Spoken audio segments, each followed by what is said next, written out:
Greetings, everyone, and welcome to another episode of the Critical Podcast. I'm your host, Jimmy Good, and joining me once again is my go-to podcast compadre and co-host, Mr. Joe Lever. Or, I don't know, Joe, is that you? I can't really see you very well. I prefer to remain anonymous. Oh, I'm sorry, Mr. X. I've spent many years on this planet. I've spent many years leading the gang, the M13s. I thought you were going to They maybe did things. They maybe did things I regret. But things I was equally good at. Is that I'm sorry. Is that okay? Back to you, Jimmy. Oh, thank goodness. It's a different gang. Okay, there's not a real gang called that. I was looking this up really quick and I was like, it's like, this is going to frustrate some people. If for people who couldn't see that, Joe was in like complete darkness there in the beginning, and now he's come into the light with our Oakley branding. I am not wearing Oakley, but it looks kind of like we're matching, which is exactly what we planned, wasn't it? Yeah, I was doing the whole anonymous silhouette interview thing. Yeah, we gotta backlight you really hard, and then change your voice where it's like hello, which I could do. I kind of had it going. I might do that in the intro. If people hear Joe's voice like change, it's because I had too much time to edit the podcast this week. I'll be like, I didn't add the Godzilla roar to the Godzilla villains episode, and I feel kind of bad about it. But sometimes I'll just throw that in randomly because I think it's really funny.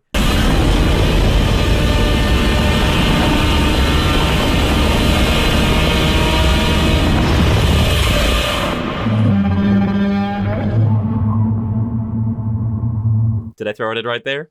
Who knows? Yeah. I love that Godzilla roar. Anyway, Joe, how are you? Or the rumbly sound when he's underwater. Yeah.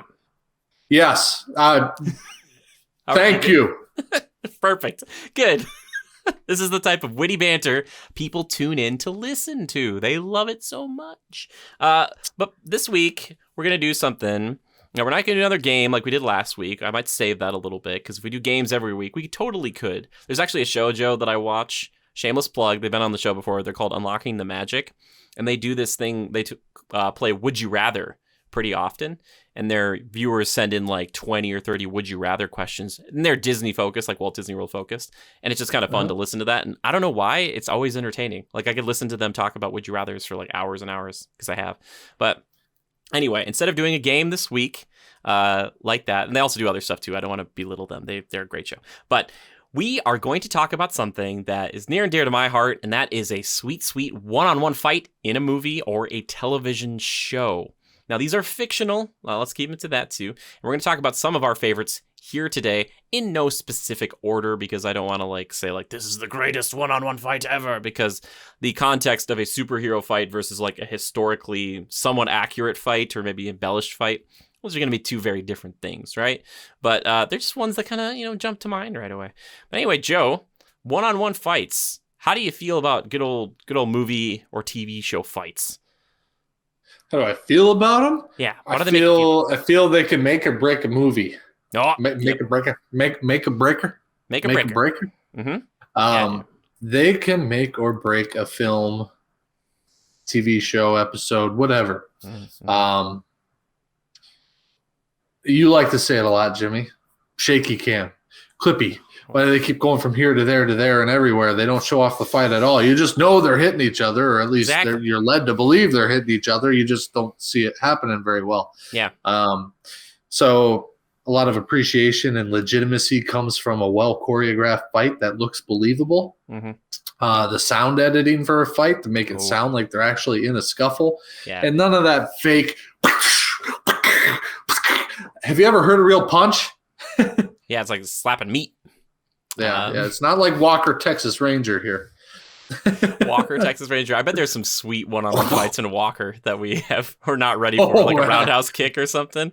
Every episode, but we don't have the time for something like that. That's true. Yeah. Well, until Chuck Norris finally responds to my emails, then maybe we will have him on and we'll talk about that. Anyway.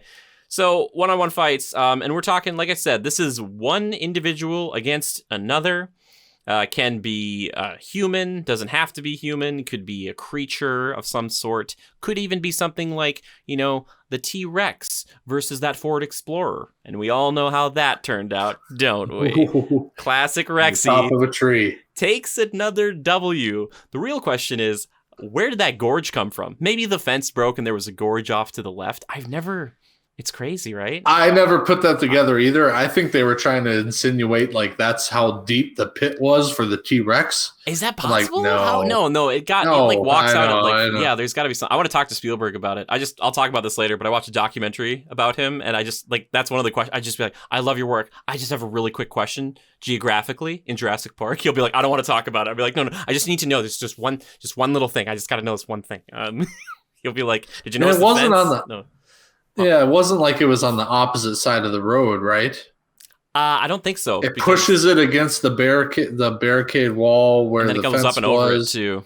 And up and over where the fence was broken, mind you. There's a few things. Also, I love Jurassic Park. It's one of my favorite movies of all time. I don't know why we're doing this diatribe, but there's also a moment, if you look for it very, very quickly, it's hidden so well. But when they're trying to climb up and over the electric fence before it becomes electric again, if you look down the way just a little bit, you can see that the fence doesn't really go much further, and they could have just walked around it. That's because they probably built that fence like in real life, and they were like working with it, and then they were shooting it, and then unfortunately there was just one little shot. I still love that film. You'll never notice it on your first 3 or 4 viewings, but after a while, you're like, wait a second. And you're like, I see you right there. Or another fun little thing to look for the Jeeps when they're finally arriving at Isla Nublar in the beginning, and the Jeeps are already parked at the helicopter pad. But then when you see the helicopter landing, the Jeeps like pull up to that spot.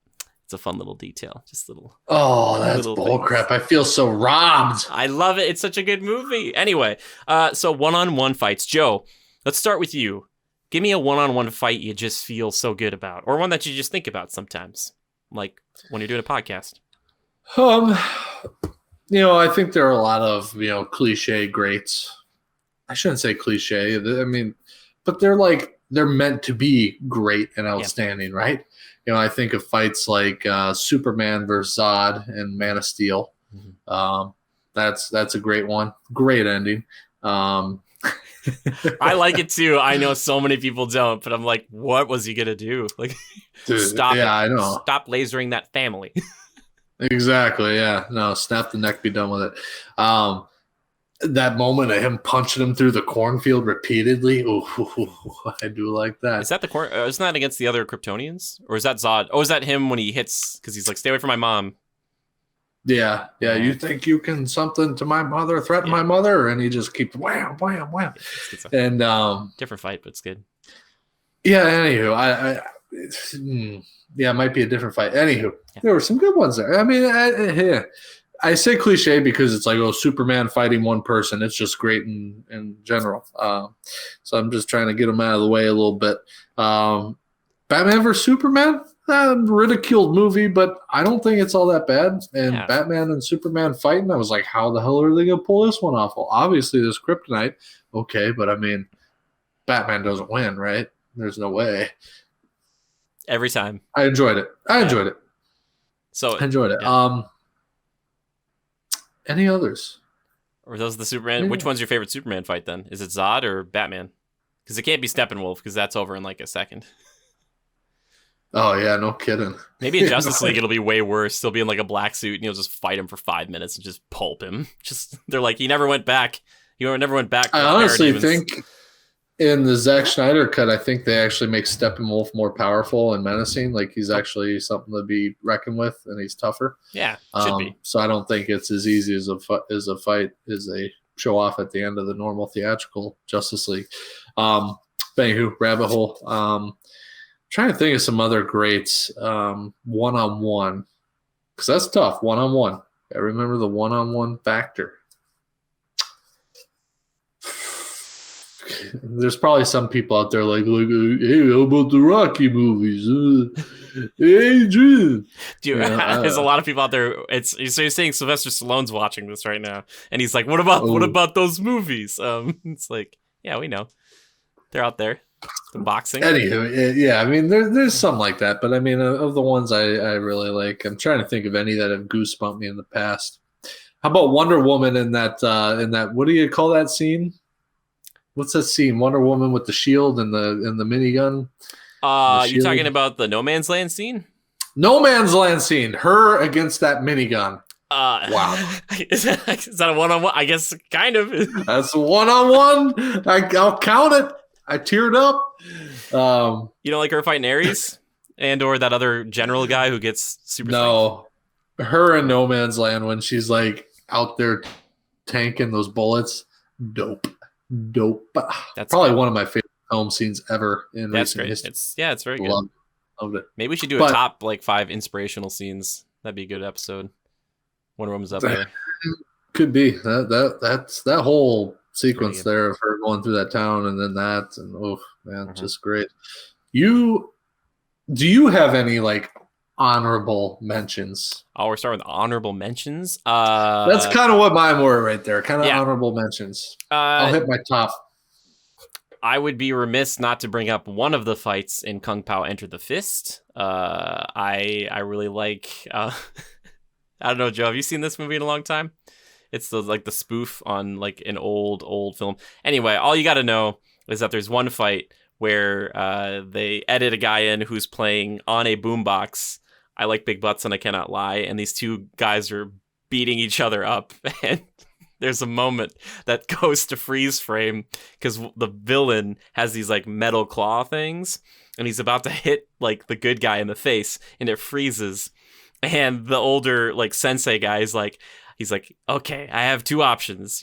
A, dodge the attack and take him out with a spinning back kick, or B, take the claw in the face and roll on the ground and die. And then it starts back up and he gets hit right in the face with the claw thing and he lays on the ground and it says, should have gone with A. It's a good fight, but it's also very comical. And it just sprung up to me, and I have to do an honorable mention for that. There's another one that's like a ripoff of the Matrix, like the bullet dodging and stuff, where a man fights a cow, like a CGI cow who's very good at kung fu. But that, I don't know if that one is better than the one I was talking about. So, yeah, those are probably some honorable mentions if we're not counting them in the pantheon of the greatest one-on-one fights. But I just what was the one where a guy fights an animated cow? Animated cow, Kung Pao Enter the Fist. Yeah, he fights an animated cow, and they tell him to avoid the meadow. And he goes there, and there's like this weird cow sitting there, and he's like, "What?" And then the cow stands up, and it like can fight, and it can shoot milk from its udders, and he has to dodge them like they're bullets. And then the way he defeats them, spoiler alert, is he milks the cow, and then the cow is like weird and skinny and falls over. Yeah, that's pretty good. It's great. It's really fun. Wow. It's fun. I don't know. I like it. Yeah, it sounds good. Honorable mention. I have to throw that out there. I know there's somebody listening to this who's going to absolutely love that I brought that up. And I kind of brought it up for them just to see if they're paying attention. But yeah, honorable mentions. Okay, honorable mentions out of the way. Sorry, I want to do one more in there. Doc Ock versus Spider-Man. Spider-Man 2 on top of the actual subway car, and I'm talking the director or extended cut where it's like it goes on a little bit longer. That's a great fight sequence. Like it starts out on the bell tower, they fall into the train, and then Spidey has to save the train. It's very good, and it's like there are moments where you're like, oh, they're all about to die. Like there's like moments where Spidey's about to just get clipped by another train. You're like, whoa! I'm like, oh my god, Spidey. So interesting enough, I think there are plenty from the Spider-Man, not only the Sam Raimi ones, but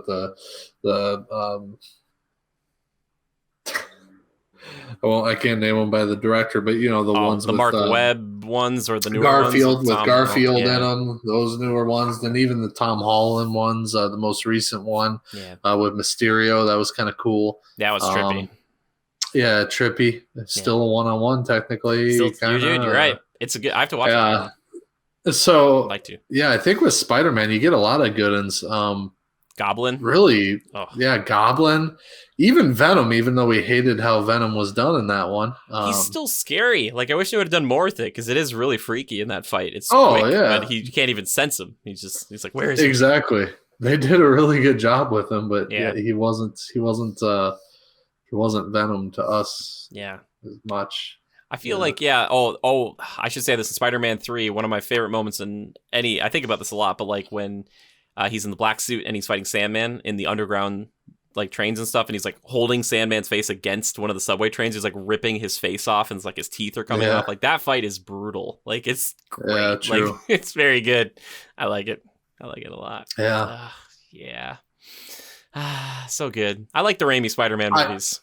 Iron Man and Thor in Age of Ultron, or no, the first Avengers. The first Avengers. Yeah, man. There's the great back and forth. Then he gets juiced up with the lightning and is like, oh, look at that. And then they have a little bit of it's a quick fight, but it's a good fight. Yeah, the whole supercharge with the lightning is pretty cool. Yeah, that's pretty great. At 400%, and you're like, what? Like, okay. That was kind of cool. That's pretty great. Yeah. See, that's just that they know their characters. Like that's what one thing I love so much about Marvel is stuff like that. That might have flown under the radar of other people making a film like that, but they love and know their characters so well. They're like, well, if Iron Man got zapped with Thor's lightning, his suit might be like, whoa, perfect. Like I'm not just like this hurt and we're malfunctioning. It's like, nope, it absorbed it and it was like, oh, cool. It's like, yeah, super good. Mm-hmm. Yeah. Okay. Speaking of the Marvel movies, it's kind of a one-on-one fight eventually, but I love, it's so brief, but Thanos versus Doctor Strange. That moment where you see Doctor Strange for the first time using like all of his crazy moves. He clones himself. He uses all these like chains. He's like making butterflies and like all these things. And you're like, what's happening? Like, you're like, this guy's so powerful. And I forget, how does Thanos like counteract that stuff? He uses the Reality Stone? He uses the whole gauntlet for the most part. He doesn't have all the stones at that point. He makes like a black hole at one point. He's like jumping through some of this stuff that like Strange is putting out, but yeah, he can like rip through the chains. And if you actually go down or slow down and go watch that, you can see actually which stones he does use because it will glow. I think it might be the Reality Stone for when he breaks the chains. Like one of them pulsates, or he'll use 2 or 3 at the same time, and you'll see them glow together. And you're like, oh, cool. So yeah, that fight is really great. It's like, yeah. I love it. I love it. Good point. It's very good. There's not like a lot of crazy one-on-ones in the MCU. Like there's Loki versus Hulk where Hulk just grabs him and just, Yeah. It's not so intense. Good nonetheless. I wanted one with Ultron, like really badly, like Ultron versus Hulk, but they only have like one brief moment together and then it comes and it goes. And I'm like, I think Hulk versus that giant caterpillar thing. That's a one-on-one. Yeah. We should. There's another one. It should just be pile drives it. One hit wonders or one hit knockouts. Just KOs, baby. Just got him. Yeah. I was trying to think of other good ones for like Iron Man. I think his best one might be versus Thor, because like he fights like Warmonger in the first one. It's fine. No, him versus Captain America at that Civil War dude moment. At the end of you're right, dude. At the end of Civil War, that one's just actually okay. At the very end, it's 1-on-1. I think we should do this again eventually, where it's called 2-on-1s, because that's one of the best 2-on-1s I've ever seen in my life. Where it's Cap and Bucky versus Iron Man, and they're just like they're like hitting him at the same time, like throwing the shield, and they'll catch. One will catch it and hit him, and you're like, oh my god, they're gonna kill him. Man, that's good stuff. Sorry, I've kind of gone on a while there. What was another one that you had? Did you have one in mind? That's okay. Those are all great. Thank you. No, I wanted to get through some honorable mentions, maybe some highlights and some greats. Yeah. For me, I wanted to touch on, and I think this will be near and dear to you and a favorite of your own. Yeah. Mission Impossible Fallout. Yes. Tom Cruise, Henry Cavill, and the helicopter chase scene.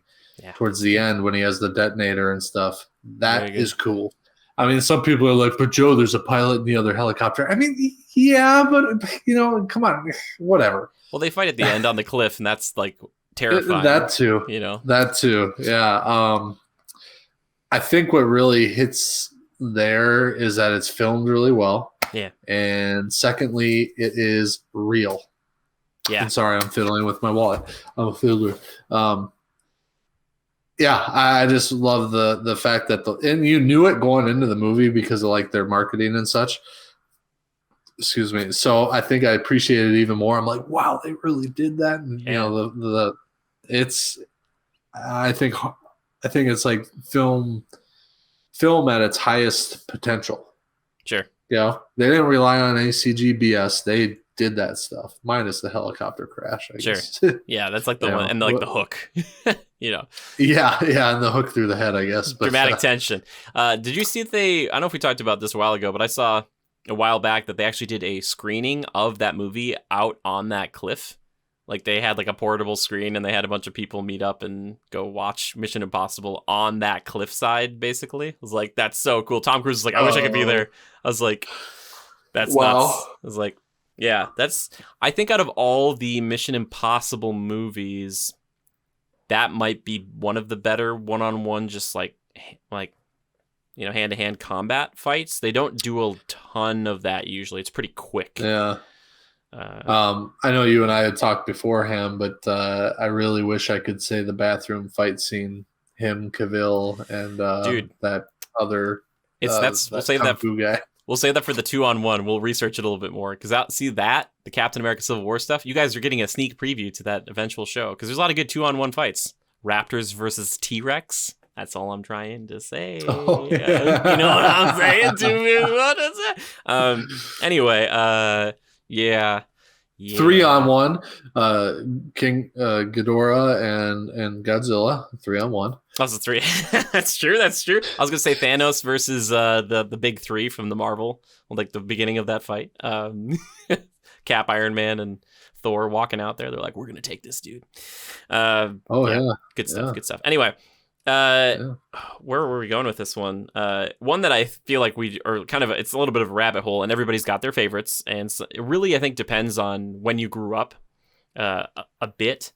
But Star Wars, obviously, an honorable mention. I know so many people talk about the fight scene in Empire Strikes Back where Vader basically messes with Luke for a bit. Luke does pretty well, all things considered, but then Vader starts throwing like actual chunks of metal at him because he's bored. He's like, here you go. It chops off his hand, which is a pretty great way to recruit your own son. He's like, well, you're down a hand, son. You might as well join up Pops. But the fight in the end of Return of the Jedi is also really good too. There's some good stuff. There's Vader's lightsaber throw. He does it the one time. He just whips it at Luke at that bridge thing. And the special effects back in the day, they weren't as good. So he kind of just whips it and it just kind of goes. It's not that cool like you see in video games now where it's like it spins like a helicopter blade. He's just like, yeah. Like kind of just hawks it at him, which is so great. Like if Vader got the kill on Luke like with a lightsaber throw, it would have been amazing. But I like that. That's a pretty good fight. And I love the color and the emotion in that fight too, because it's really cool. Because it's like the red versus the green, and then he's all like, "Oh, you've got a sister." And Luke's like, "No!" And it's like, and Vader's like, "Oh," he's like, "Hey!" Like, he's like, "Whoa! Sorry about that. I said something wrong. I'm sorry. I'm so sorry." But those are some of the good ones. But for me, it's the prequel stuff. Like those are the best choreographed, and I know some people maybe say they're over choreographed lightsaber fights of all time, and I know so many people out there maybe listening are like, oh, it's Duel of the Fates, it's Phantom Menace, it's Darth Maul versus Obi-Wan and Qui-Gon Jinn. I like that one for the color, I really do, but for me, that if they would have given Anakin a red lightsaber, Joe, this would maybe be my favorite fight of all time. But still, the technicality and the amount of costumes they had to go through and the craziness of Mustafar on Revenge of the Sith, where it's Anakin versus Obi-Wan, it's like the fight we were waiting for.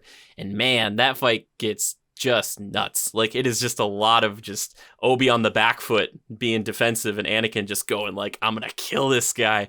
And yeah, I like it. There's a few kind of weird, funny parts in it, but man, overall, I just adore that fight. I'd agree. And then intercut with Palpatine versus Yoda, like in the Senate room, where I always wanted a fight. When they rose up into the Senate room when I was like 15 or whenever it came out, I was like, they're doing it. I was like, they're doing it. I was like, oh my gosh. I love that moment. The way Palpatine kind of hops around, though, almost kind of like Yoda, kind of weirds me out. He's got the Force. He's got Force jumps, baby. He's Force hops. He's just like, he's having a good time, too. He's yucking it up. He's like, hey. Palpatine's great, man. I hate how that fight ends. That's the problem with prequels, man. because they have to end a certain way, right? Like, I want to see that fight. I want to see the other version where Yoda wins, or Anakin wins. Like, I've seen that in like video games and stuff, but I want to see that in a movie where it's like, oh, what if Yoda just like force snapped Palpatine's neck? He's like, the new Palpatine. What if the new Palpatine? What if Palpatine snapped Yoda's neck or broke his ears first? That'd be great too. Yeah, exactly. Yeah, that would be so great. I want to see Yoda's rise to power. Just the new emperor I will be. You'd be like, whoa. Yoda. In a tower, said, I will no longer remain. Wait, no, what? Yeah. Sorry. Red lightsaber, I must take. Yeah, another one to my collection. I will have. You're like, whoa, Yoda, stop! He's just collecting Sith lightsabers. Yeah, younglings to kill. Weed out the weak you have. My Yoda impersonation is failing. Anyway, but I know flawless early on. Thank you. So for you, Joe, I know you're a bigger fan of the sequel trilogy. Are there any of the Rey Kylo fights, like maybe Kylo versus Finn, maybe Finn versus that one stormtrooper with he's like traitor, like that? People talk about that one a lot, where it's like some stormtrooper comes out that shock baton, he's like, I'm gonna kill you. You're like, oh, yeah, actually that's kind of cool. Yeah, it's pretty good. Yeah, that guy was like, and I don't know if we've talked about this, but there was cut stuff where they had actually grown up in or they'd learned through the stormtrooper ranks together, and so he knew Finn. And that's why he called him a traitor, because he knows Finn. But it's even better if you don't have that context, because you're like, that stormtrooper is either getting paid too much or not enough, and he's trying to prove it today. It's so good. It's so good.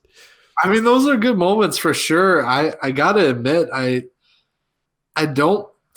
A couple stand out to me. I actually do.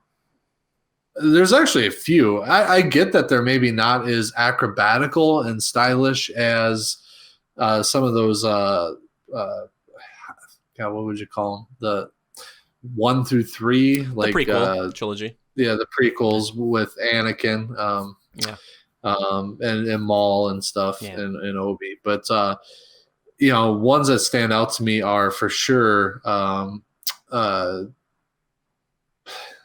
Oh my gosh. When Ben reappears at the very end and he's going to confront Palpatine and join Rey at the, I forget the name of the planet, at the Sith planet. Exegol. But Exegol, yeah. But he's running through, and then, they do the thing, and he gets the lightsaber and he takes on the Knights of Ren. Not a one-on-one fight. I actually kind of like it. Not a one-on-one fight. Huh? That's not a one-on-one fight. Oh, I thought I started blurring into just fights. You're like, I saw Kylo and I was like, oh baby, everything's one-on-one, that's whatever you want. It's like, I like when he has those one-on-one fights with Rey and they have mind melding conversations. He's like, I love their dynamic. You know what I mean? One-on-one fight. Okay. So we'll call that an honorable mention for the one day when we cover the, 6-on-1? We just do the Kylo Ren day. No, Joe's like, I really like the lightsaber fight between Rey and Palpatine, and she deflects that lightning back at him. It's like, you think he'd learn, but he doesn't. Like, he just never will. Never will. No. So good. Kylo and Rey, I really liked in The Last Jedi, or The Rise of Skywalker, excuse me. I really like when they have that moment of I always forget the name of all the planets, but they're on that snowy planet in that city. And he's like, she's on my ship, sealed, the mind fight. Yeah, that one's pretty cool. They have the mind fight, and then they shatter the pedestal with Vader's helmet on it. Yeah. I don't care who you are. That's pretty stylistic, and it's got an intimate feeling to it, and I love the setting. Yeah, I mean, she's right up there, but on his ship in his quarters, he's down there on that what was really actually a cool environment, that snowy city. Yeah, and I really like that. It was cool. It really is cool. And then the mind fight things aren't the worst. I'm trying to think. They don't really have. They have some. There is another one. I forget though. It's mostly in Force Awakens where she fights him and beats him, like on the planet. But then, like she cuts him up the back and cuts his face, and throws him down. He had a hard day though. He got shot with a Wookiee bowcaster. Then he fought Finn, and then he fought. And that Wookiee bowcaster, that thing has done some damage in the past. I don't know how he's how did he not get at least thrown off that catwalk or whatever? Because he takes it. I was like, oh man, that thing sends people flying. Like, good on you, Kylo. Ate that shot. So in the Rise of Skywalker, I don't think it's necessarily. It's not a great fight between them on the ruins of the Death Star in that ocean. But here are the things I appreciate about it, right?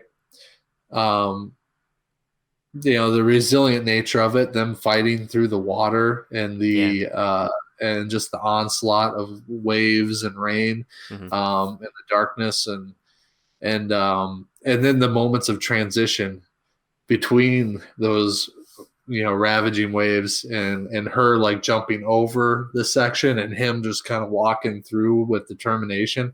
I mean, it was artfully done. It's not as fast paced and acrobatical and choreographed, I guess I would say, as some of those earlier ones, like between Obi-Wan and Maul, Duel of the Fates. But I appreciate them. I like the fact that these two in their relationship, they did develop that for quite a while. I mean, it was a point, especially in The Last Jedi, and which a lot of people dislike, but I can appreciate it. I can look through the downfalls and find the positives in it. I really like. Is your favorite Star Wars fight out of all Star Wars fights, one-on-ones? Is it your favorite? I was really hoping right there you were going to say, nah, man, it's Duel of the Fates for sure, man. He's got a red lightsaber. It's double-edged. It's like... He's thinking. No, to be honest, I kind of like the one more of the mind fight between him on the planet and her up in his quarters. I thought that was actually pretty cool. I know it doesn't seem like big and epic, but it's your favorite. I like the whole concept of it. It is cool. I hear you. They're the only ones who can do it. That Force dyad. Well, exactly. We can all objectively agree that it was Anakin versus Obi-Wan on Mustafar. Thank you so much for coming to my TED Talk today. No, I'm just kidding. Yeah, man. I love those lightsaber fights. I just like lightsaber fights in general. My favorite thing about lightsaber fights, too, unlike a lot of sword fights, which sword fights can also be really cool in movies, but there's something about, like, at any moment, that person could not only die, but just like, oh, you lost your leg, or you lost your arm. Like, that's how quick a lightsaber could just be like, bloop. Like that. It's just like, because sometimes you see like a cut in a sword fight and you're like, oh, they got him. If that happened with a lightsaber, and it has happened, that person's like shocked. Like they're like fall down and they're knocked out. They're like, oh, that hurts so bad. It's like, that is one thing that's kind of cool about like the prequels and the originals, is that like Luke loses a hand, Anakin loses a hand early on. I mean, they actually show that thread off pretty well, which is cool. But it's odd. I really liked. I know I seem to have gushed a little more over this Rise of Skywalker stuff than I did over the Mission Impossible stuff. As much as I appreciate that Mission Impossible stuff, and the fact that it's real, I think it's pretty clear which one I gush about a little more. And I enjoy those fights from the sequel movies.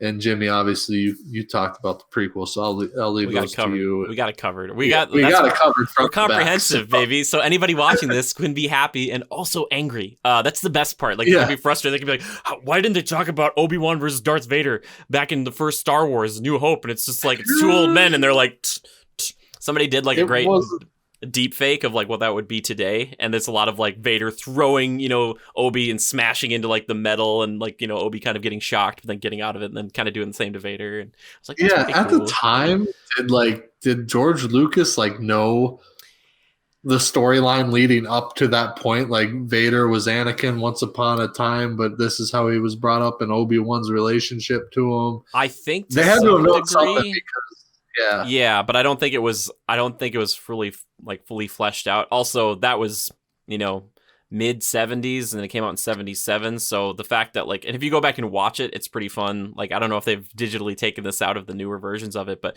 if you watch it in the past, when the lightsabers would hit, you can see dust come off of them because they were wooden sticks or like things like that. So you could see where like the dust would come when they would actually lock blades, as it were.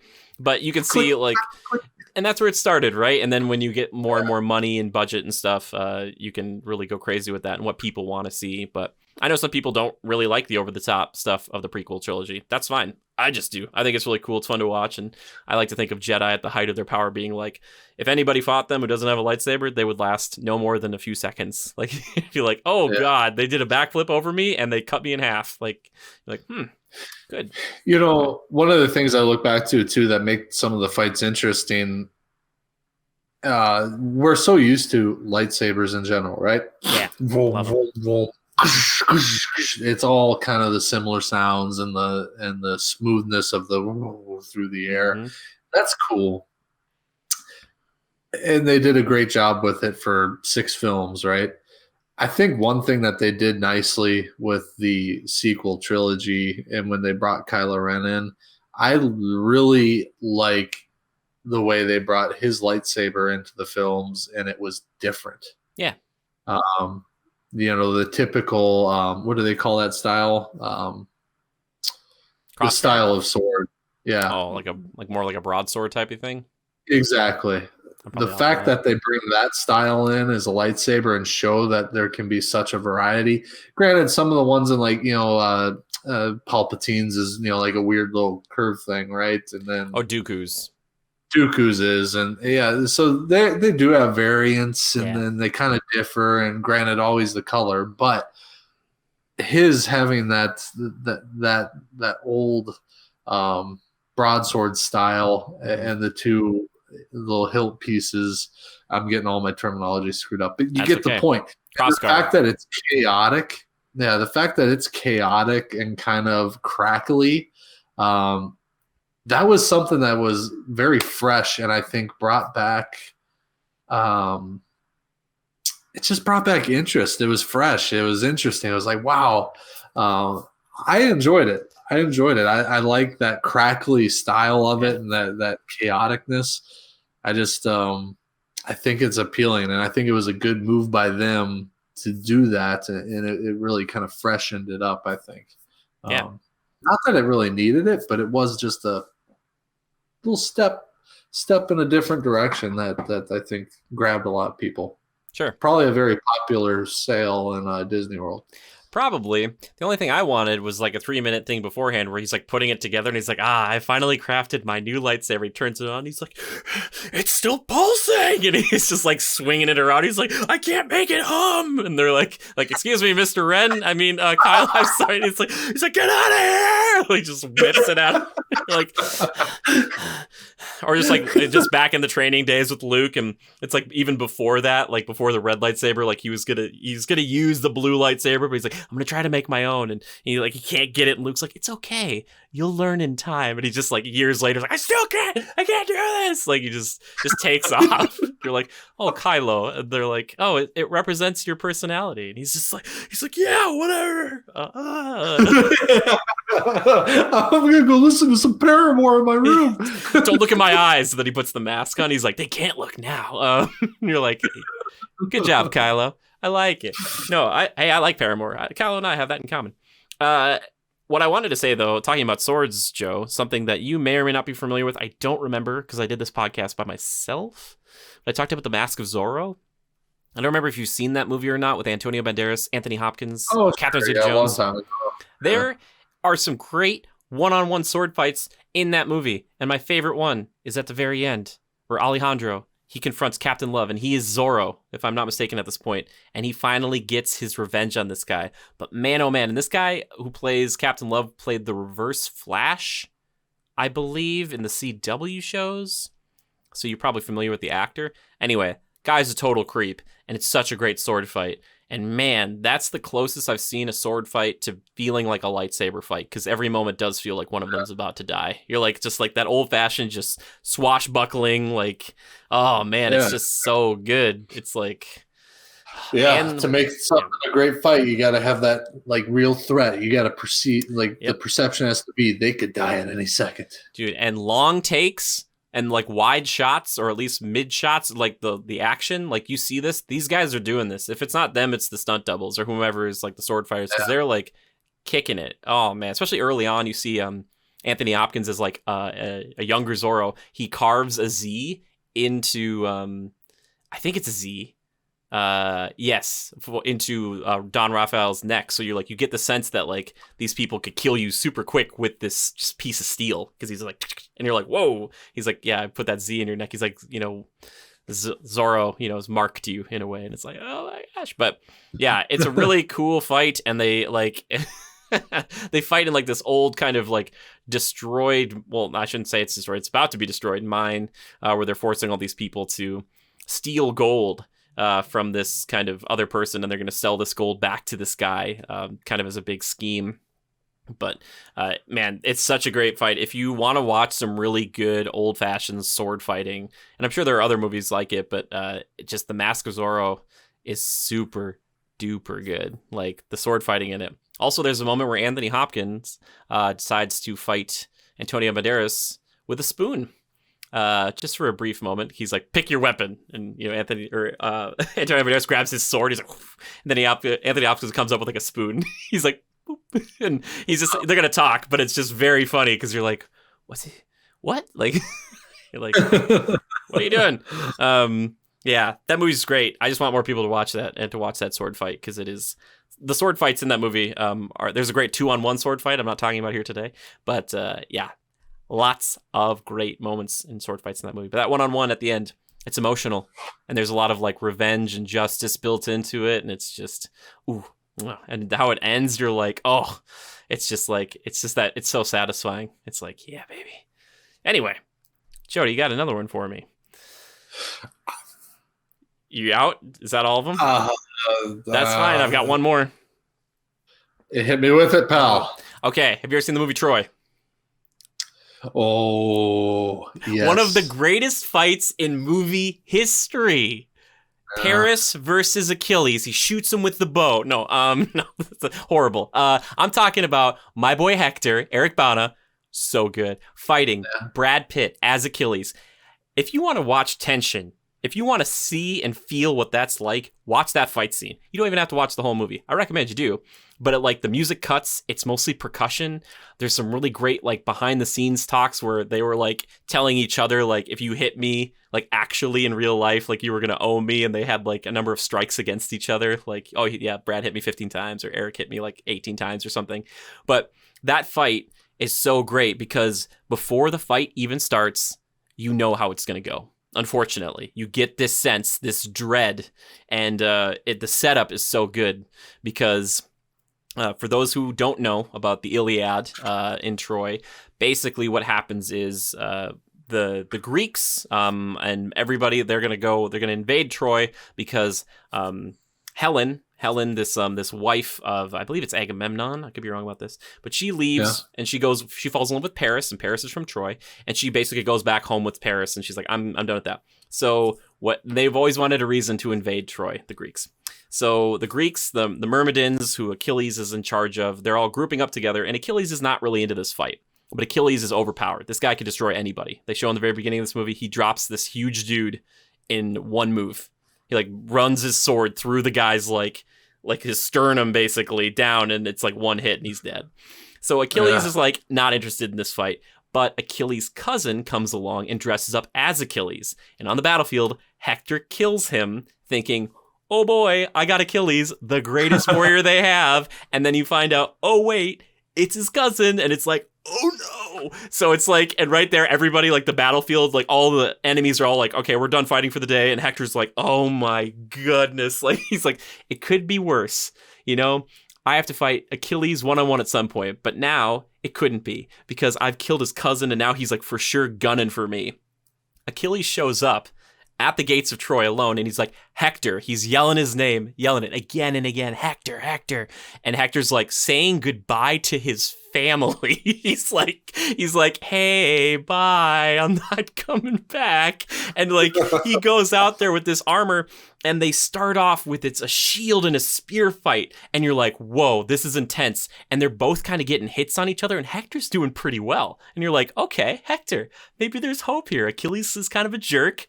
Will they kill him off at the midpoint of the movie? Probably not, or however far it is. But they eventually drop down to using swords, and unfortunately Hector falls in this fight, but throughout it kind of evolves, and it's just kind of this drum in the background. There isn't like a ton of music, and you have the Trojans watching from their walls, and they're just like, and they could kill Achilles right now. They could pepper him with arrows and be like, we're done. But no, they're honorable about it. And you watch poor Hector get dragged off by Achilles on his little like chariot thing, and you're like, or on his horse or whatever. It's like, oh, but that fight is so good. It's so good. And I'm pretty sure both those actors did most of it. I think. I could be wrong about this. That is a classic. I remember seeing that in theaters when I was young. I can't believe you saw that in theaters. Good for you, man. Isn't Achilles just the worst? Like early 2000s? Yeah, maybe mid. But you might be right. Maybe it's early 2000s. Oh, maybe it's 2005. Let me check quick. But anyway, so you remember seeing this fight? Oh, yeah. Back in the day? Oh, yeah. And that's a good one. Is it one of your favorites, or is it one that you're just like, yeah, I kind of remember that? Yeah, now you bring it up and bring it to memory. It's that's one for the books. Yeah, one for the books. I still think about it. Oh, it came out 2004. Okay. 2004, so like right around that time. Yeah, there's a lot of good. There's some decent other one-on-one fights in that movie, but that's like that's probably the biggest moment besides the whole Achilles heel thing, which feels kind of weird. Like I don't know. It's fine. It's fine. It's hard to make that super compelling, but yeah, I always think back to that fight, and there's plenty of fights in movies where I want them to go a different way, and that's always been the one that I want the most, because Brad Pitt does such a good job of being like the jerkiest Achilles ever, and you're just like, somebody bring this guy down a peg. And if it's going to be Hector, this just like noble, regal guy who is defending his brother. You know, it's not even Paris that's going to come out there and do this. It's Hector. And Hector's like, you brought this fight to my doorstep, but he never says to Paris, like, you suck. He's like, yeah, all right, I'm going out there. Bye-bye. Like, just so good, man. It's a great movie. Lots of good actors. Sean Bean's in that movie too. Do you remember that? It's crazy. They have the flaming spheres that they throw down at the Greeks. It's so good, man. And yeah, it's a good movie. Sean Bean. Huh? Yeah. Okay. Is he really in there? Yeah, he is. Yep. He's part of the Greek forces, if I'm not mistaken. Oh. Yeah. Mm-hmm. There's a lot of people in that movie. And that's right at the time when Orlando was coming right off of being Legolas, so he's an archer in this movie. So he's Paris.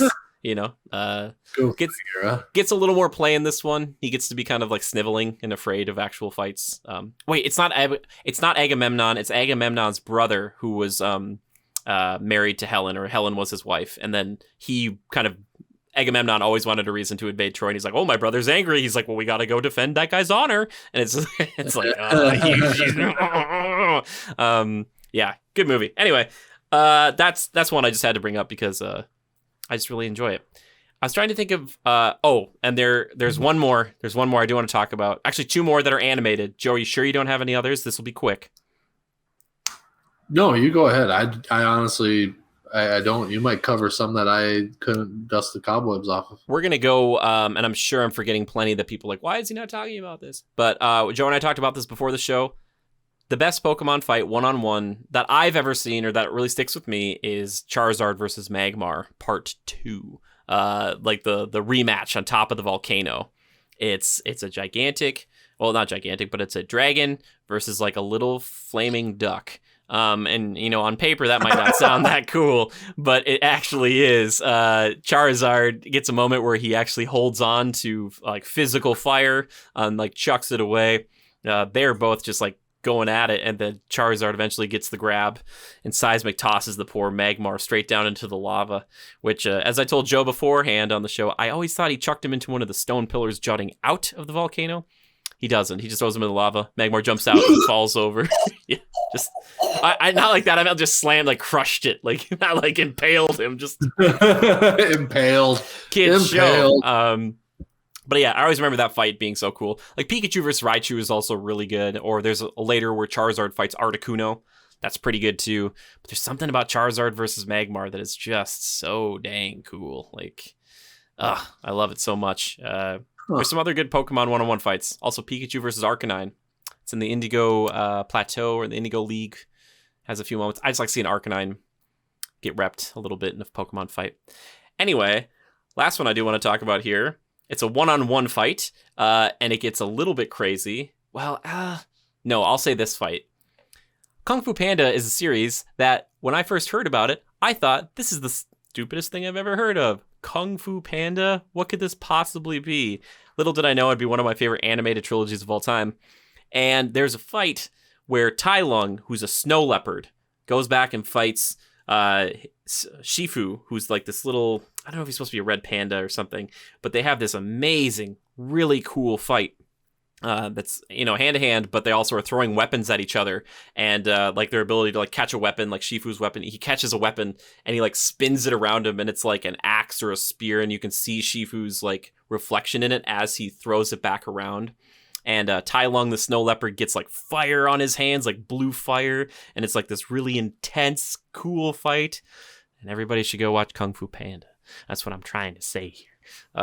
It's really good. It's really good. It's fun fights, man. Like, there's a good fight at the end where the panda beats up the snow leopard. That's Poe. But I don't know. I like the serious fights a little more than the jokey fights, personally. I don't know if you like that too, Joe. I like serious, not like a jokey one-on-one. Except for the Kung Pao into the fist stuff I was talking about earlier. I like any violence, no matter how it's delivered. Joe, man, we got to get you on Doom, dude. You'll be like, yes. These poor demons. They're not afraid of really, one of my favorite songs, A Day to Remember, Violence. Violence speaks volumes. It's violence. I saw it live in concert, April 2013, Minneapolis, The Myth. It was great. Well, I saw Drowning Pool back in 2007 at The Myth, and they played Bodies, and it was incredible. And I was like, this is my anthem, baby. Let the bodies hit the floor. They're going to play that at my wedding. It's just me coming down the aisle second. You know what I mean? The bride's up there like, where is he? And they're, let the bodies hit the floor. And then the fire as the doors kick open. I'm like, ah! And they're like, what have we done? What have we done? Oh my gosh. But yeah. Wife just sets the bouquet on the altar and walks away. She can't get out now. I locked all the doors. Personally locked them all on my wedding day. Yeah. And I really hope that after we see Godzilla versus King Kong, that will be a one-on-one fight. I haven't seen the trailer. I saw the old movie. I want it to be one of the greatest one-on-one fights of all time, because you'd imagine it probably should be, right? I mean, yeah, it'll be great. I think from an actual like realistic, I think all the Godzilla movies leading up to this one, or the two, may prove to be more, I don't know, to me, more plausible and likable. Oh, than the ones that came out a while ago? No, more so than this Godzilla vs. Kong. Oh, well, we'll see. We all know that Godzilla is the best. I love you, Godzilla. Oh, sorry. I just love Godzilla. So, like we talked about. Did you know that there was a war between the apes, the giant apes, and Godzilla's kind? It was lizard men versus Kong guys. Did you watch Kong Skull Island? I did at one point. I've forgotten. And they're different. Those lizard, you're talking about the skull crawlers? Oh, yeah, no. Is this are you telling me, is this trailer stuff? Are you spoiling it for me? You get out of here. I don't know what we're talking about. Let's keep going on. You stop. No, you stop trying to ruin this for me. I've already been spoiled enough. No. When does that movie come out? End of March. And I'm really hoping, Joe, I'm going to try to see it in theaters. I'm going to hopefully, maybe I don't know, shot permitting by then, but like I want to see it at 10 o'clock on a Wednesday night. Like I want to be the only person there, like we talked about. Just crank up the volume. I'll be like, crank up the volume, whatever it is. He goes in and he's in his yellow suit. Yeah, I'll do it. I'll be like, can somebody turn it up? Turn it up. I want to go in there. I want to like give them my ticket and be like, oh, I'm in theater 10. Would you ask them to turn up the volume up? No, like, well, you haven't been in there yet. I'd be like, I already know it's not high enough. Like whatever your default is, you want to Dunkirk that. You're gonna want to put that on. I want Godzilla roaring down my neck. You know what I mean? I've told Jimmy about this. I don't know if I've ever said it on podcast. You did a few weeks ago. You've already. Oh my God, Dunkirk! It was like they put like you're watching an airplane fight scene, and it's like they slap a machine gun over your shoulder and start pulling the trigger. It's so loud. Realistic. It's realistic. Oh my God, it was absolutely horrible. I lost a good few years on my hearing health. Yep. Yeah, it'll happen. Whatever that is. I'm trying to think of any other ones. I would like. I'm surrounded by some anime posters here, but I'm not even getting to anime because Joe hasn't really seen that sort of thing, and there's so many one-on-one fights we could talk about. That could be a whole episode by itself. But if anybody at home has any favorite, movie and or TV, like favorite one-on-one fights, that you really love, that really speak to you, that hold up to you in this day and age, let us know, because I want to hear about them. There's probably some really good ones with Jackie Chan, or from Ip Man with Donnie Yen, because that guy is incredible. That guy's super good. He's so good at fighting. Yeah, I like watching that guy work. He's very good. I got to watch Ip Man 4. I watched the other 3. All kind of ran together for me. It was a while ago. I shouldn't have watched them back to back to back like that. That's not going to help you. Anyway, but yes, Joe, thank you for sharing your one-on-one fights with me today. You know what happens a lot of times in these one-on-one fights, Joe? One of them usually gets killed, which dovetails really nicely into the next segment of the show, which is called...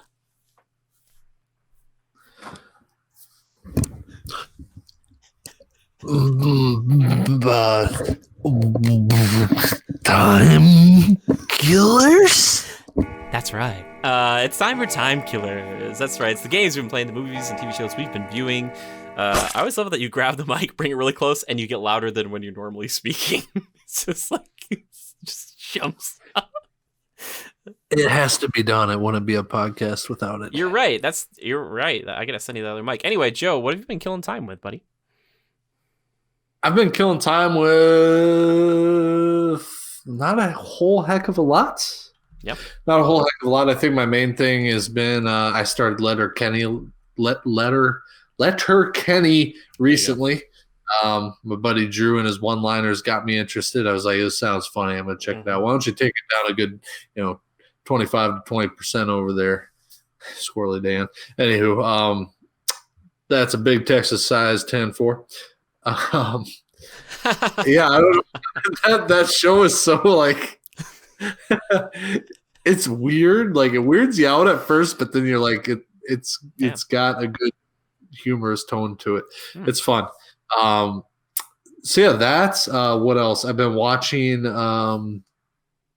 Skinwalkers, The Legend of Broken Something Ranch, or Legend of Skinwalker Ranch or something. It's in the desert amongst an Indian reservation. It's interesting. It's all hokey and built up for the show, but Is that anything to do with is that changelings, which are like werewolves or something like that? Sure, it's like cursed members of an Indian tribe. I forget the actual two. I don't want to do it injustice, but they were cursed by another tribe and made them transform into animalistic creatures, and like werewolf is kind of one of the ones, and this and that, and they're investigating all these things of slaying of animals, and then there's no blood under them or in them. They're totally drained of blood. Next thing you know, it's like, well, I heard about the same thing in Mexico, and they call that the chupacabra. Cabra. There's no L at the end. It's whatever you want it to be. The chupacabra. Classic. They need to make a movie about the chupacabra. Big budget. That could be a draw. Yeah, dude. Man. $400 million budget. Ooh, yeah. And then there's like moments of like aliens, and then at one point before this guy bought the place, they were doing like scientific studies there that remained secretive. Next thing you know, the government bought the company and they started doing scientific investigations elsewhere, but with the same company that was inhabiting that location. Ooh, it's all steeped in mystery. I see. So you've been busy. Yeah. That's what I'm hearing over there. I have been. And then I also have intentions of, what was the other thing I was just going to mention? He has intentions. I like it. He's intending to play or watch. Nothing. He's got nothing. There was something. It was on the tip of my tongue. I lost it. Go ahead. Outriders demo next week? Is that what it is? I don't know. Probably. Is it really? There's a demo out next week. Really? Yeah. Mm-hmm. I actually sold somebody on it recently, I think. So we might have another person joining up with us, which would be great. Really? Would it be weird? Are most games like that in particular going to crossplay? Yes. Like, would it be weird if instead of investing in a new Xbox Series X, I go and get a gaming PC? I just think you want a gaming PC and you want me to say get a gaming PC. So for the people who are listening right now who want that to happen also, yes, get a gaming PC. So there you go. Don't tell your wife. Do not tell her it was me. She's been very helpful in my future endeavors, and I do not want to make an enemy out of her. Yeah. I want to build myself a little man cave office, and that'll be my game room. That'd be great. Oh, side note, I don't know if you'd still be interested in this, and I don't know if they're going to launch it at full price. I'm not sure, but Second Extinction, by the time this is coming out, it'll come out tomorrow, but it'll be out by the time this podcast goes up. But a trailer's coming up for their Xbox One or Xbox Series X launch, I believe. And dude, it's not Evolve, and it's not Left 4 Dead, but it is shooting dinosaurs, and it is very fun. Like, very fun to play. Okay. It's I have to have a Series X, huh? No, I don't think so. I think it might be Xbox One. I'm gonna have to double check on that. I'm so sorry. But yeah, it's coming soon, and I was like, oh my gosh, thank you, because I will buy that. If they don't even give me a code for it, because they gave me a code for PC, I was like, I'll probably buy this because I really enjoyed it. I thought it was really, really fun. Good. But I like shooting dinosaurs. I've seen little clips of it on ads on Instagram, believe it or not. Sounds cool. Maybe I'll link the video I did about it a while ago if anybody wants to see. Actually, I couldn't. My PC right now is like at the limit, so I was not. Other people were able to capture footage, so I used that stuff because my trying to capture it and play the game at the same time. My computer's like, "Hey, nope, we got to upgrade," and I'm like, "Yes, sir. Sorry about that, there, sir." So, yeah, we'll get there eventually. Anyway, is that all of your time killing? That's all my time killing. Nice. That means it's my turn. Oh my gosh, everybody settle in. No, I'm just kidding. Moving forward on Dark Souls 2, thanks to the community. Thank you so much to Zora Caviar for gifting that to me, and for my team's fault, who's maybe listening to this right now, who's been my Dark Souls 2 buddy. He's helped me out through a lot of stuff. We've fought some bosses together, and I'll be honest, Joe, these games are way more fun when you're playing with somebody else. And you know what? That's a tool the game gives you, so I don't care what people say. It just makes it easier for me because I don't have to spend as much time fighting the same boss 50 times in a row or stumbling around trying to find out where I'm supposed to go next because people are just like, go here. And I'm like, thank you. This isn't like the werewolf bear transforming thingy, is it? No, not Diablo 4. No. Yeah. No. When we get to Diablo, don't worry. And also, if you had a gaming PC, Joe, when that came out, oh, buddy boy, you wouldn't even believe yourself. You'd love it so much. It'd be gorgeous. Oh my gosh. Anyway, oh dude, I'd love to play Diablo with you. You'd love that. You would. Okay, you know your dopamine rush you get from Call of Duty? Like, it wouldn't be killing other players. They do have PvP, but you're killing like thousands potentially of demons and creepy things pretty quickly right out the gate. So there's always something more to kill. So you'd be like, and I feel like a game like that would be fun on PC. Oh, yeah, man, that's where its home is. Even though they do port it pretty well to consoles.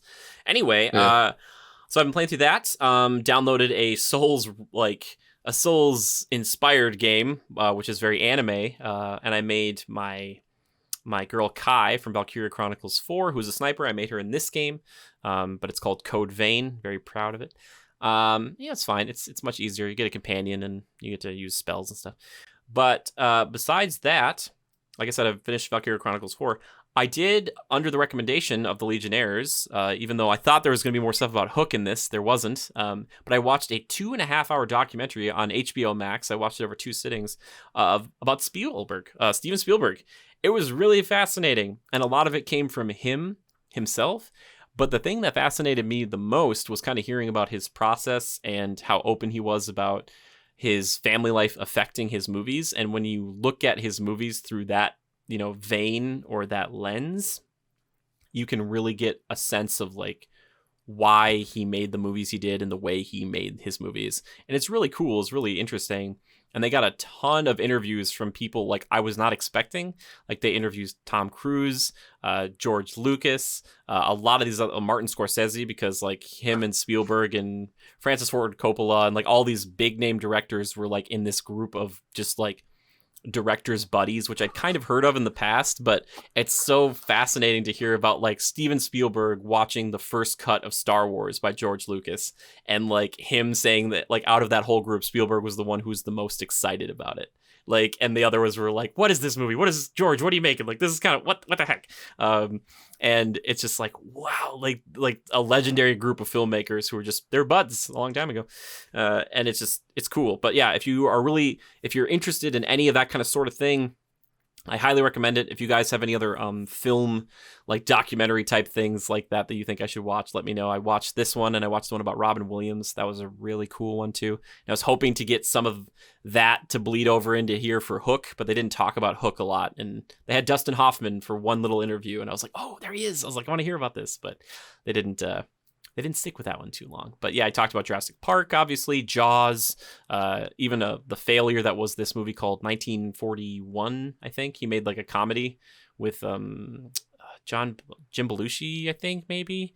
But yeah, so Spielberg's had some very huge, obviously massive successes, but then also a few flops, which is, I don't know, kind of humbling to see somebody who can make stuff like that. And also, when you watch this, Joe, if you ever were to see this or just like look at the timeline of movies, the movies he cranks out, it's like Schindler's List, then Jurassic Park, like immediately after that, and you're like, how in the span of like 1 year or a year and a half did you get Schindler's List and Jurassic Park? Like, it's like, what? It's like two very different movies, and he was doing them just back to back, and it's just like, I would imagine that's kind of a little bit of whiplash sometimes. You know, you're going from, and I didn't know they filmed actually at the actual concentration camps for Schindler's List, and then it's like go over to Hawaii and shoot about dinosaurs. Like, it's like maybe Jurassic Park in a way was a little bit of a vacation after like that, you know, going and doing that. So I guess creatively, that's such a hard turn. Yeah, right. And I'm not saying Jurassic Park was easy by any stretch,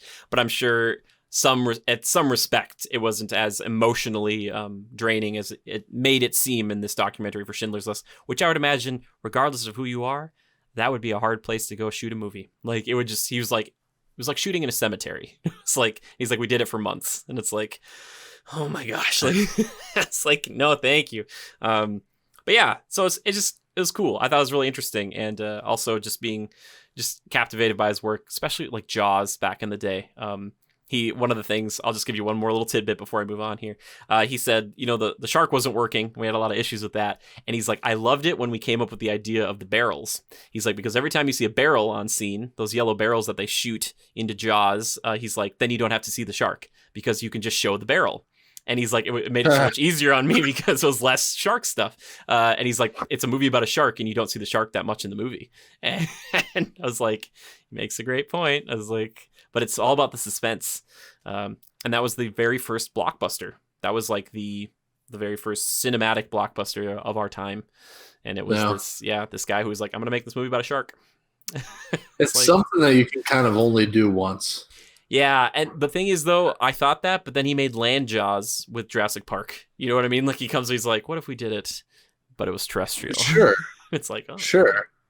Yeah, so, nothing ever really beats the original, does it? No, it's just so hard to, you get that, you let They Pandora's did other Jaws movies, too. Yes, they did. The Meg. Well, and the thing is, like, he didn't do those, right? And you could let the genie out of the bottle. The thing that was really interesting, though, is they talk about this point in his career when he wasn't doing as well in the the early 1980s, and that's when George Lucas talked to him, and he was like, and I think Spielberg said he wanted to do a Bond movie, and George Lucas was like, I got something better. It's an archaeologist, and he goes around collecting supernatural artifacts. And Steven Spielberg's like, I love it. And George said, all right, here's the deal. He's like, you shake my hand right now. He's like, if this goes well for us, you have to make 2 more. And so that's how the Indiana Jones movies came about. It's because they decided they were buddies before that, and they like worked together on it. It's just like, that's so crazy. Who? George Lucas and Steven Spielberg. Really? So, yeah, that's because if you go back and look at that, it's like one of the coolest collaborations, but they were buds way before that, you know, and this is kind of, I don't know where did Return of the Jedi fall? Like 83 or something? Well, sorry, it was 79 and 81. I don't remember. I'll have to look at this quick. But anyway, in and amongst the Star Wars stuff, and then Indiana Jones comes out of it, and Spielberg's directing these, and George Lucas is creatively working behind the scenes and all this stuff. And it's cool. It's really cool. It's just fascinating. Also to hear like Steven Spielberg had problems with keeping the budget and stuff. I just imagine him just being like, I'll just go more and more.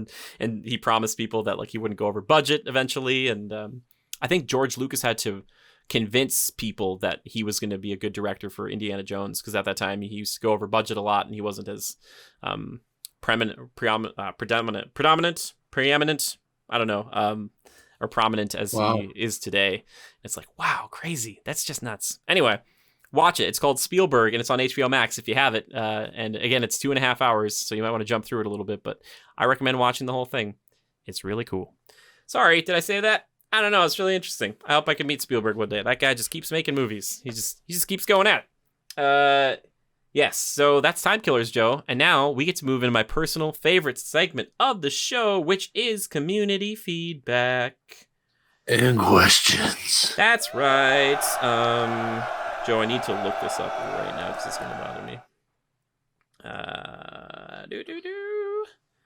37. 37. What? 37's not it. 77. No.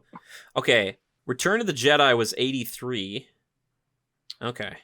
And then, so the original was 77. 83, so that puts it at 6 80. years later. Wow. Empire was 80. So that's, oh my gosh, I can't even fathom this. So you got Star Wars at 77. Empire is in 80. And then I think the first Indiana Jones was 81?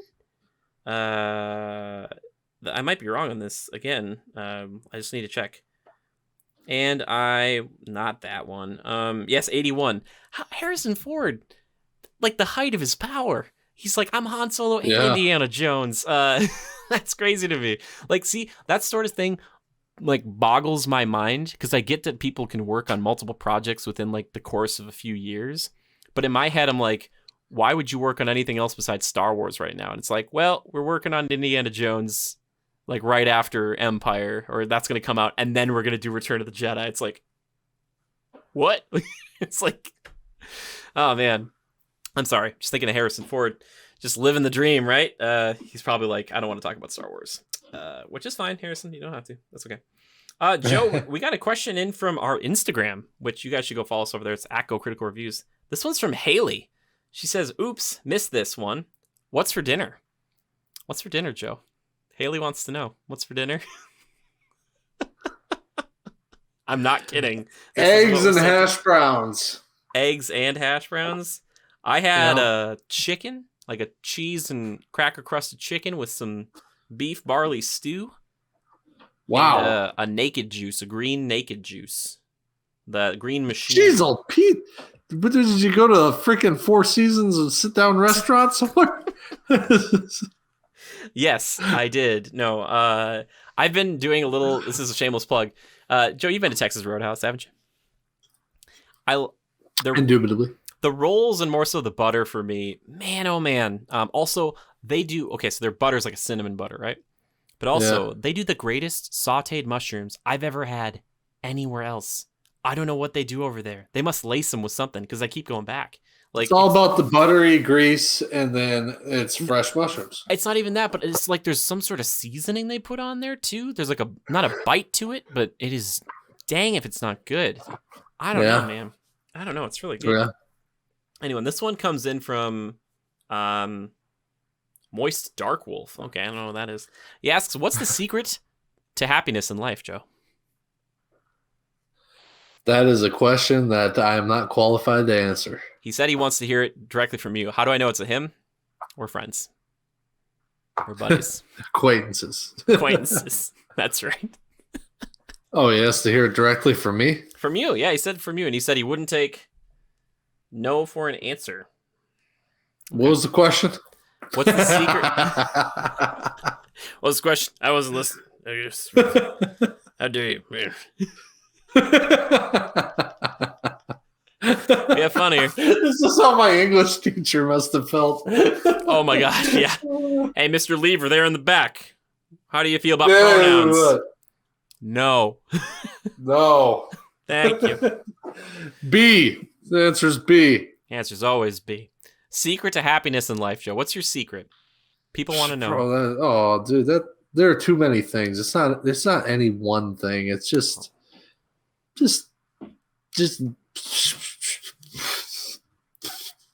I'm not Gandhi, man. Come on, or not Gandhi. What's the guy? The Dalai Lama? It's like the Dalai Lama. also not that. You're right. Why are you asking me such a big question? I'm not asking you. Moist Dark Wolf is. Whoever that is. Probably a very attractive young man.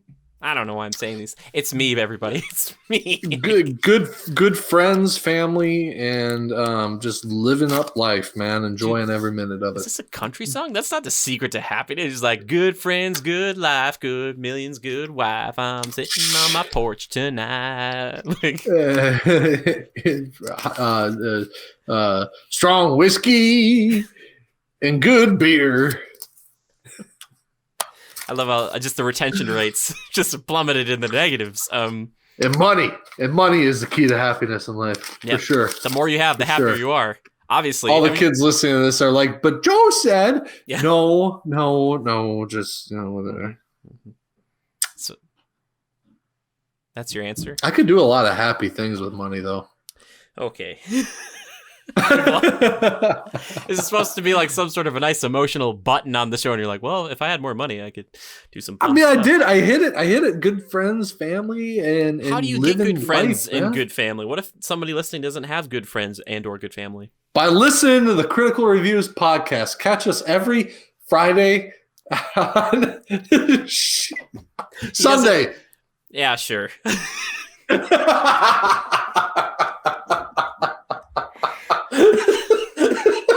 So good. I love it. He's on the show for how long? He doesn't even know when it comes out. I like it. He's like, comes out on a day. I'm not a Patreon. I don't get the early access. So that's fine. Hey, not many people are. It's fine. It's okay. I take the pity, Patreon. No, I love the Patreons. No, great plug there, Joe. Come back here I do it Sundays and then I promote it Mondays. So it's out Sunday nights. See? You're right. I was right. So were you going to say if people listen to us on Sundays, they'll have friends? Is that what you're about to say? And family and a great life and living it up. Oh, so we are going to be their friends and family, or just listening to the show is going to get them good friends and good family? I'm done. Okay, we lost him. I shouldn't have given him those ear pods for Christmas. I should have said ear pods for Arbor Day. See, this is why people need to watch the show, because they're going to miss out on all these visual gags that we're known for. The best people. That's us. Yeah. For the listeners out there, I got up and walked away. He did. That's right. Well, I'll answer the question for Joe. I think the biggest thing you can do is try to treat people with kindness, because you know what?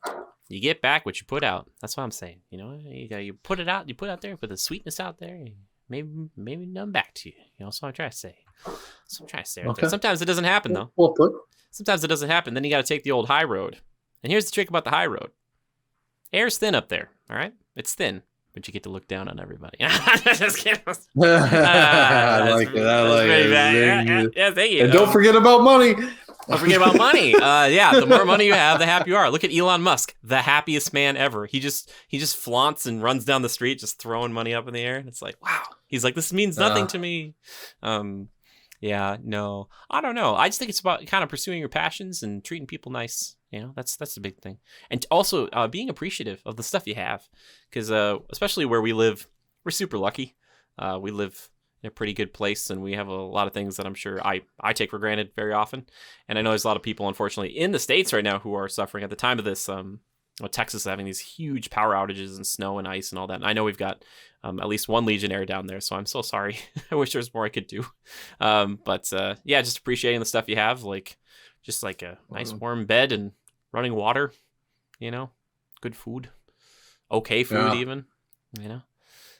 So tips from us Northerners: you got to insulate your walls where your pipes are. Yes. Salt helps to melt the snow. There's a difference between a shovel and a snow shovel. Yeah, you're right. I'm right about that. 4-wheel drive doesn't make you invincible. It doesn't. No, it doesn't. What else? Those are good tips. Trees with a lot of heavy snow piled on them tend to fall over. Good tip. Yeah. So power lines, beware. That was a tip more for the power lines than anything. Gotcha. Yeah. So So, in all seriousness, yeah, it sounds pretty bad. It sounds like, multiple people have died due to it and all this and that. That's pretty darn terrible. So what I'm trying to say is, don't take things for granted. Appreciate the things you have and the people you have in your life. Call up that person today. I do this a lot on my Instagram. I bet people think I'm some sort of just like weirdo schmuck, but I'm always like, just call that person you've been meaning to call for a while, that friend or that loved one, and just say hi, or just tell them you care about them or you love them, because it's going to mean a lot to them, even if they don't respond. Because I know a lot of people you text and they don't respond. Jimmy, I care about you. I talk to you all the darn time. I'm just saying a little more to help. Sorry, I turned away from the mic because I'm worried I blew it out. It's nice to hear. I'm one of those people that I like, even if I know things are true, I still like to hear them. They're like, Jimmy, the earth is round. And I'm like, thank you. It's like, I need to hear these things. I know it's a fact, but I want to hear it. But yes, no, everybody should do that. And even if you do it, if you've done it recently, do it again. Make people appreciate you. Because you never know. Tomorrow is guaranteed to no one. I'm looking right at you, Jeez. Individuals. No, just kidding. But that's a good thing, because that just means you got to live for today. The present is a gift, my friends. That's right. I'm not looking right at you. I mean, I am, but I was looking at the camera to look at the people who were watching the show, and they're like, "Oh my gosh, she's talking to me." You just told me tomorrow wasn't guaranteed. It's in not trouble. Guaranteed. It's not guaranteed. I gotta call my boss. It's not guaranteed to be as fun if you're watching this today, because you're not watching this tomorrow. Shameless plug for the show. Because, Joe, if they watch this show tomorrow, if they watch the show right now, then it won't be as fun tomorrow because they're not enjoying our company tomorrow. So it's not guaranteed to be as fun. See, you're welcome. I worked it out. I'm so smart. Totally. Anyway, that's going to do it, because it's going to devolve into more madness if we keep going. I think it's been it's been such a fun show today. I mean, we've just been laughing and hooting and hollering. Jimmy. Uh-oh. They're always fun. I know. Okay, I thought you were going to say they're always great. And I was going to say, no, they're not. Watch the ones where I'm solo. It'll just be like, oh, gosh, she talked for 50 minutes alone. What a psycho.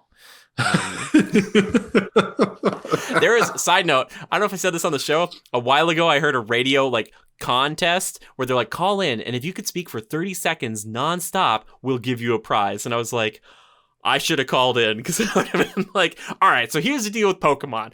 I like Generation 1, but a lot of other people like the future generations. They would have been like, who is this guy? For like 5 minutes, and I'm like, I want the prize. Give me the prize.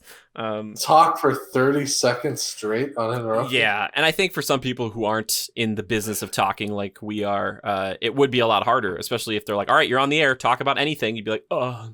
And they'd be like, oh, I'm sorry, you're out.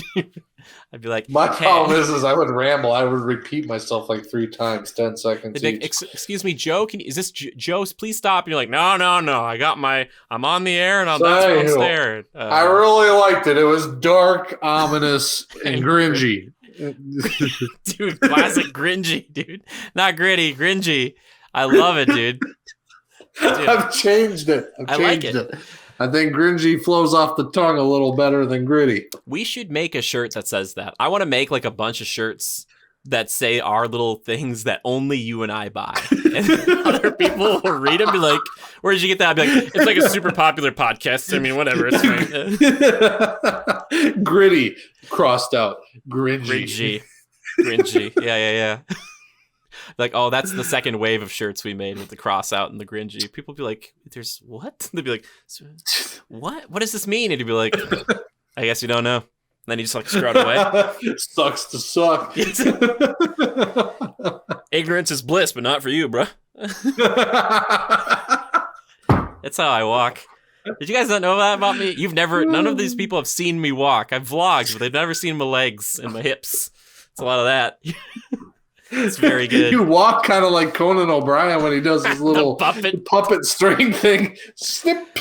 I have tried to do that. It's very fun to do. I do it with like my legs too for kicks. It's kind of weird. Anyway, I do it with kicks for kicks. Anyway, if you ever have an idea, a topic for the show, you can post it on our Discord in the podcast questions tab, or you can tweet it at us on Twitter with the hashtag Critical Podcast. And you can tweet it at our official account, which is just at GoCritical. Or you can tweet at me personally. I'm at JimmyGood013. Appreciate it. Joe, if they want to find you, where would they find you on the Find Twitter? me. On the Twitter, it'd be at Joe Lever _627. That's Lever just like Beaver, only with an L. Joe Lever _627. Boom. Excellent. You did it. You nailed it. I've been trying to use Twitter more, but I'm happy to get rid of it if they actually do that subscription thing. It'll be gone in an instant. We keep joking I don't about care it. if it's 25 cents. Yeah, I know. I'm the same. Like, I feel like I would have to do it for my future that I want in film acting, but at the same time, I just don't want to pay for it now because it's just people screaming opinions. Sometimes it's a good way to connect with people because there's been a lot of people I've connected with that are great, like some people who are listening to this. But anyway, what I was going to say is for this week's specific hashtag, if you listened this far, or you can put it down in the comments below, you can either tweet us the hashtag 1vs1, or you can just put it in the comments down below. And if you are listening to this on YouTube itself, please comment. Let us know what you thought of the show. If you have an idea or if you liked certain things about the show or you didn't, please tell us. And if you happen to be an audio listener only who's listening on like Spotify or iTunes or Google Play or whatever else, I know there's a few of you guys out there, please let us know like how it sounds on your end. And, if there's any way you can, contact us, like we have a Gmail, gocriticalreviews@gmail.com. Send us an email. We want to hear from you. So please, I want to know if the audio listeners out there are enjoying this. This is the good content you're looking for. So yes, there it is. So, and also by the time this goes out, the 1K Q&A will already be done. I'm doing a live Q&A, Joe. Can you believe it? On YouTube. That's cool. People I look forward to that. I'm just happy that anybody's sending questions. I was like looking at it, I was like, this could be a really sad Q&A if it's just like, it just says like it's like my mom's account 5 different times on there. She's just, who's the best mother? We're like, come on, Mom, killing me. Who's the best son? Let me think. If you even hesitate for a second, dinner's off the table. Yeah, man. I'd never see her again. Just in life. It's just, that's how it would go. But anyway, I really appreciate everybody who listens to this show. Joe, I appreciate you coming into this show tonight, not necessarily knowing what we were going to talk about, but you brought the thunder, my friend. Don't you worry. You had it. Bro. and you also. I would love it so much if you were on a talk show and they're like, Joe, thank you so much for being on the show. And you're like, and you also. Eyes going cross, just like they're like, oh. And you, thank you. This is why they'll be like, Jimmy, you could bring a friend on the show. I'd be like, no, God, no. Like, there's only one person I could call and it would end tragically. You'd be like, so here's the thing about fishing. I'd be like, we gotta cut the feed. I'd be throwing these $1,000 cameras down. I was cosplaying as Kylo, right? No, I was Kylo, and I got my favorite 7.6 heavy flipping stick, right? Yeah. No, 9:3:1 ratio bait caster. I was flipping and pitching, right? And in this freaking horsefly wouldn't leave me alone. Lightsaber. Took it out. Ever slice a horsefly in half with Kylo Ren's lightsaber? I did. It's nice to know. And this has been another episode of Stories with Joe. It's nice to know what Dr. Frankenstein feels like, because now I know what it's like to create a monster and just let it rampage and have no way to stop it. You're just like, well, thank you. And also to you. Anyway, thank you for being here on the show, buddy. It's been great. And for the listeners, once again, thank you for hanging out today. Also, let me know, guys, if this microphone's any better or if this setup is weird. I don't know visually, Joe. I don't know what you think about it. People write in. You sound great, Jimmy. Stop being so self-conscious. You're perfect. I'm very self-conscious. Oh my gosh, this guy. He's crisp, wait for the clean, buffets cool, to work out. Refreshing. Canada Dry. We are not sponsored by them yet. Can somebody? No, Jimmy's voice. Voice. Thank you. That'd be cool if I just spit Canada Dry. Where's that sponsorship? That would be great. Joe's like, I will never drink Canada Dry again. It's like I got him out in just one sentence. I did it. I'm so proud. Anyway, thank you guys. I appreciate it. And until next time, just remember to adapt and overcome.